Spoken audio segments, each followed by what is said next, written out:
in this video I'm going to be showing you how to sow seeds and where to get your seeds from. So to start off with where to get your seeds from, because you can't sow seeds if you don't have seeds.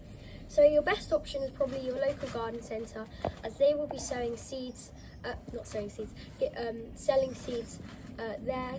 So that's your best option. But if you want high quality seeds which germinate quicker and have better germination rates, then I suggest going to places like Real Seeds, Vital Seeds or Tamar Organics, as they're also great places to buy it. But both of them are great places to buy your seeds. And yeah, let's get into the first method of sowing, which most seeds use, which is called sowing in a seed tray. So a seed tray can be anything from this small trough here, where they're kind of like troughs, this big thing, and depending how many seeds you want to sow. So as long as they have drainage holes so the water can get out, then it's fine. But since I've used up all my small ones, I'll be using my big one. And all you got to do is fill it with compost. So I'm just going to quickly fill it with compost and then tell you how to sow the seed tray. Make sure to water your seed tray as well. This is how watered it is, how watered I put it. And now let's sow some lettuce seeds. So in a seed tray, your seeds won't actually be in the seed tray for long, as soon as they germinate, kind of, and they're like a couple of weeks old, you're gonna prick them out, which I'll tell you how to do that in a second. So you can sow them rather thickly. This is lettuce seeds, by the way. I've got two different varieties in here, so you have a nice surprise of what we're having. And lettuce seeds are brown and whitish, and I'm adding quite a few in here as my family loves lettuce. And yeah, and then once you put the seeds in, make sure to cover them with a fine layer of compost. Do that with all of your seeds, unless they're celeriac or celery, because celeriac and celery need light to germinate. So make sure to cover your seeds with a very light bit of compost, just about a little bit more than how thick the seeds are themselves. So with lettuce, not much at all. And then let me tell you the benefits of pricking out, and that is you can grow more seeds in a small space. And in your module trays, these are module trays, by the way, guys. Sorry, I have two different ones here.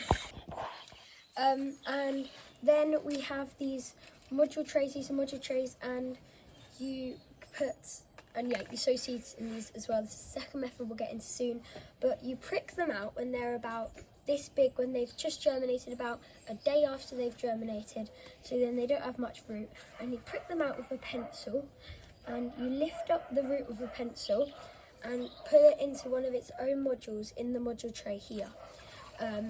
And why you're not doing it in the module tray to start off with is, say it gives you less space start off with the first couple of days, and then you also have a full module tray once it's all pricked out, because not every single seed will germinate. So then you just have like random module trays. You have a random, like you have like a plant here, no plant, like no plant, like, you know, like that. So then you have a full module tray then, and also once you pricked it out, you can reuse the compost, but I wouldn't reuse it for sowing seeds, because seed compost, which we'll get into what compost to use straight after this, seed compost only gives a little bit of nutrients for a little bit of time, because that's all seeds need, because they'll get moved on to a bigger pot or transplanted into your bed soon. So I would use seed compost to put in your pots if your pots need refilling, and if you're growing in pots, or on your beds if your beds need refilling with compost, because compost sinks down, so your beds will be refilling, but that's a whole other video.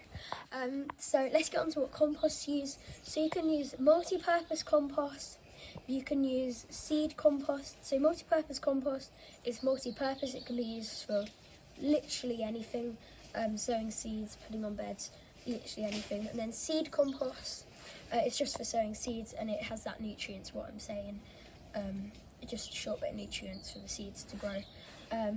And yeah, I'm using seed compost here, but you can use multi-purpose compost. It really doesn't matter. Either one is both great to use. but I'm just going to sow a couple more seeds in the seed tray, and then we'll get into the next one, which is sowing in a module tray.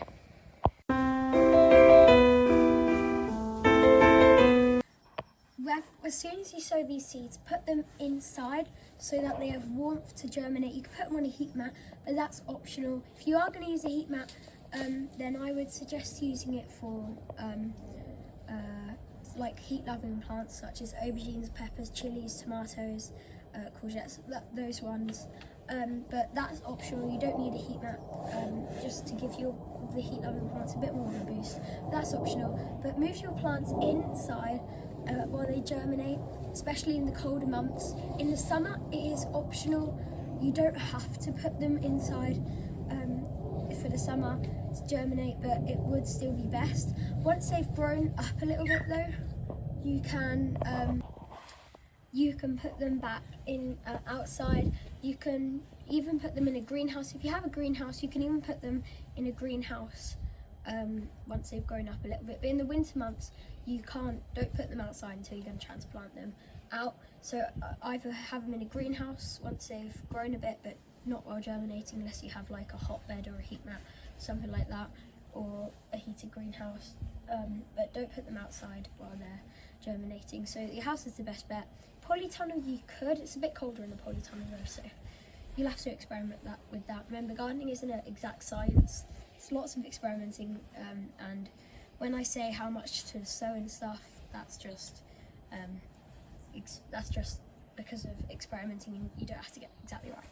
But anyway, so let's talk about what you sow in a seed tray. So you can sow lettuce, chicory, salads like that, also Brussels sprouts, swede, cabbage. These all go in a seed tray. You can't sow courgettes, squash and pumpkins in a seed tray, even though they would go in their individual module, because as they grow, even when they're a couple of days old, they're just so thick and they grow so fast that when you try prick them out, it's just not the best, because they're just so thick. Their stems are thick, their roots are thick, they just grow so fast as well. I just suggest growing them in a module. And yeah, so you can also sow most salads, you sow in a seed tray, and there's lots more, but I'm just covering a couple here, as I'm not going to say every single one. But let's now get into the second method, which is sowing in a seed tray, module tray, and I'm just going to put these inside because that is where they belong. Let's do that. As we're in the middle of both methods, I think now is a great time to say, please like this video, subscribe if you can, and comment down below if you have any questions. I can make videos on your questions, because they're probably good questions, which other people are probably wondering. So if you have questions, please comment down below, answer them in a comment or a video. So subscribe so you know when I post my next video.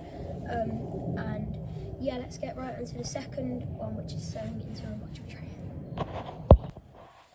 So let's start off with talking about what a module tray is. So the best kind of module tray, which I think in my opinion is called a CD60, or a CD15, a CD30, whatever size you want, you could get them. So CD15 have 15 holes, CD30, 30, 60, 60, I have the link for these in the description, and these are really good module trays because it's a very sustainable.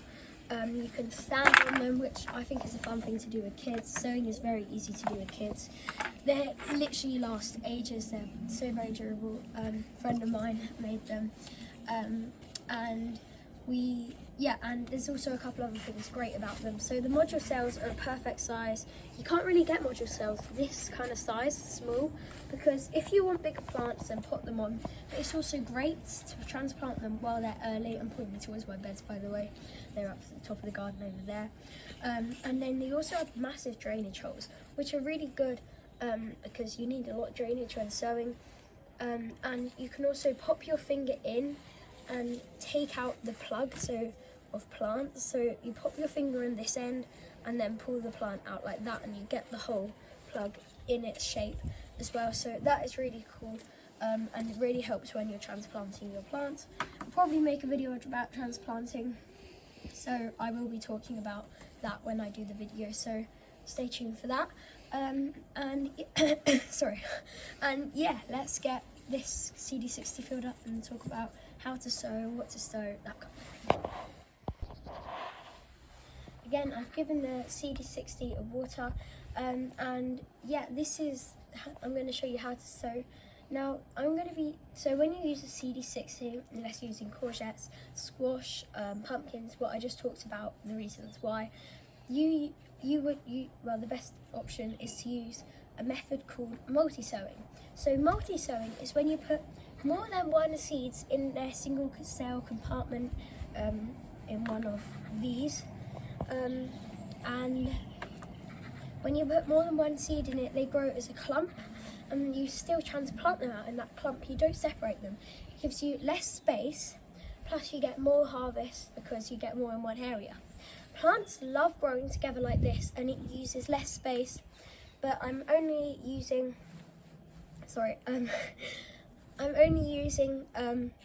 plants which like doing that, and I'll talk about which plants are good like that. The other ones which you sow in a seed tray don't like that, so that's why they're sown in a seed tray and a module tray, if you're wondering why. And so yeah, and then you grow them as a clump, and you have, so say radish, they grow a bit apart from each other, but they're all still in a clump together. And yeah, you could just take out the biggest one, harvesting. This is going on about harvesting now. I keep going on in different directions. Just stick to sowing though, but there's just so many reasons why multi-sowing is a good way, which I'll cover in lots of videos. I'll just say parts of it about it. Might even do a whole video about multi-sowing. And then what I do, this is optional, but I think this is a great thing to do. It's just really helpful. It shows you where all of the where you need to sow your seeds, and just poke holes in the CD60, which I think really helps you to show you where you put your seeds. So I'm just going to quickly poke some holes in, and I'll show you how to sow your seeds. So here I'm going to be sowing spinach, and these are spinach teas, guys. I think they're pretty cool. They're pretty big, so they're very visible. Some seeds are really annoying to sow, such as onions. I mean, onions are still visible, but they're just a bit annoying to sow because, you know, the seeds are small. Well, you probably don't know, but the seeds are small. And with spinach, you sow about 2 to 3 per cell, but I do it pretty quickly, so I go anywhere between 1 to 3, or maybe I try not to get 4, but you know, that's what I usually do. But I find like 2 or 1, that's fine as well. But 2 to 3 per cell is what you aim for, because that's just a rough. If you get any, it doesn't matter if you get a couple more. As I said about it not being an exact science, it still is a science, gardening though, with all the experiments you're doing. But yeah, that's a whole nother subject. I keep going far away from the subject, don't I? So yeah, I'm just going to sow these, and then we'll talk about what else you sow in a module tray.